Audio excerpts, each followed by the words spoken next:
Good morning, everybody. We are going to do April 21st daily Bible reading. It's also day 111. It's from the Chronological Study Bible. Okay, Abner is Saul's cousin and the commander of Israel's army. Saul's oldest three sons are dead, and only Ishbosheth, a weak leader, remains. Abner sees that he has no future with Saul's family and defects to David.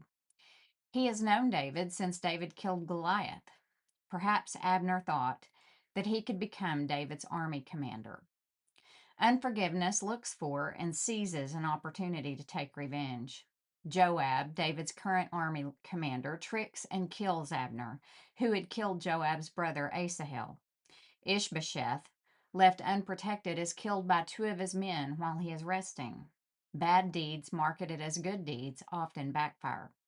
Ishbosheth's murderers are not rewarded as they expect. Instead, David avenges Ishbosheth's death by having the two men killed just as he put to death the man who claimed responsibility for Saul's death. Throughout this tumultuous time, David acts honorably and therefore wins the favor of the people. So we're going to start in 2 Samuel chapter 3, verse 6. And this is a section of scripture that jumps back and forth because we're going through it chronologically. And so we'll be going back and forth from Samuel to Chronicles a lot. I had to stop and think about that. Sorry.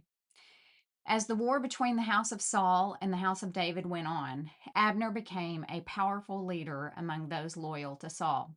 One day, Ishbosheth, Saul's son, accused Abner of sleeping with one of his father's concubines, a woman named Rizpah, daughter of Aiah.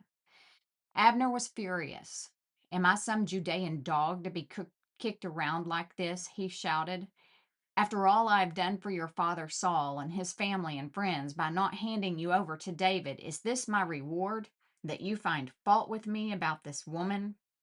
May God strike me and even kill me if I don't do everything I can to help David get what the Lord has promised him.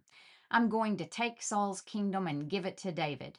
I will establish the throne of David over Israel as well as Judah, all the way from Dan in the north to Beersheba in the south."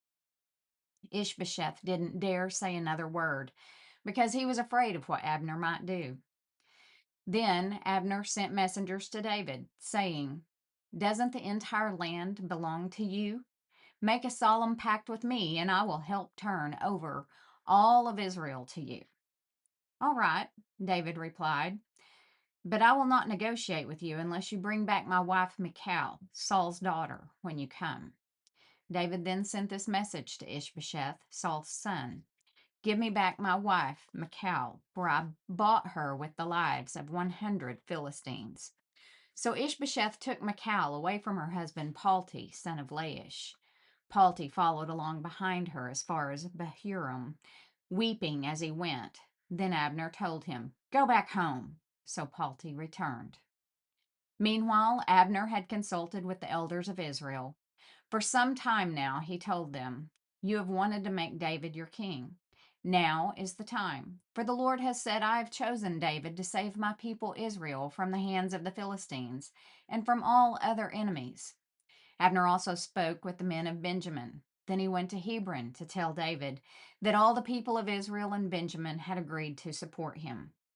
When Abner and 20 of his men came to Hebron, David entertained them with a great feast. Then Abner said to David, "Let me go and call an assembly of all Israel to support my lord the king.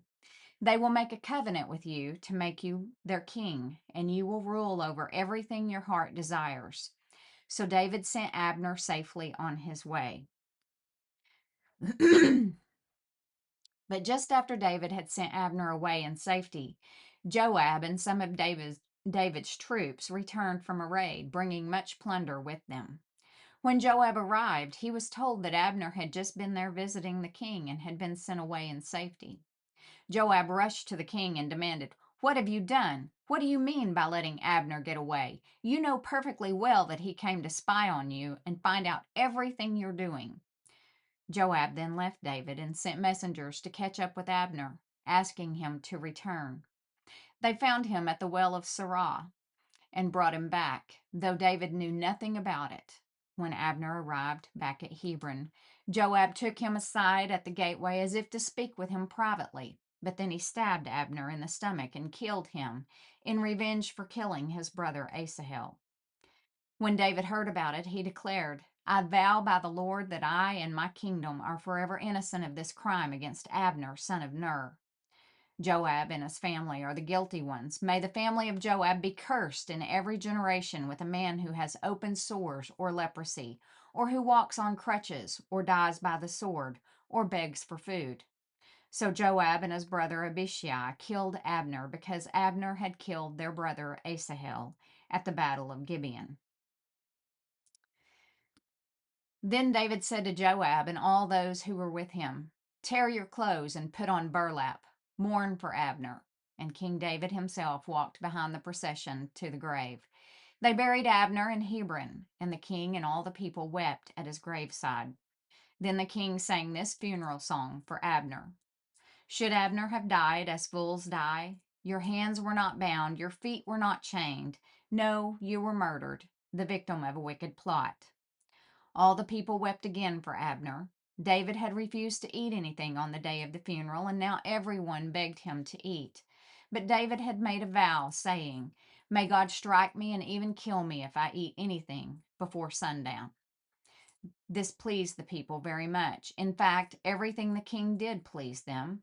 So everyone in Judah and all Israel understood that David was not responsible for Abner's murder. Then King David said to his officials, Don't you realize that a great commander has fallen today in Israel?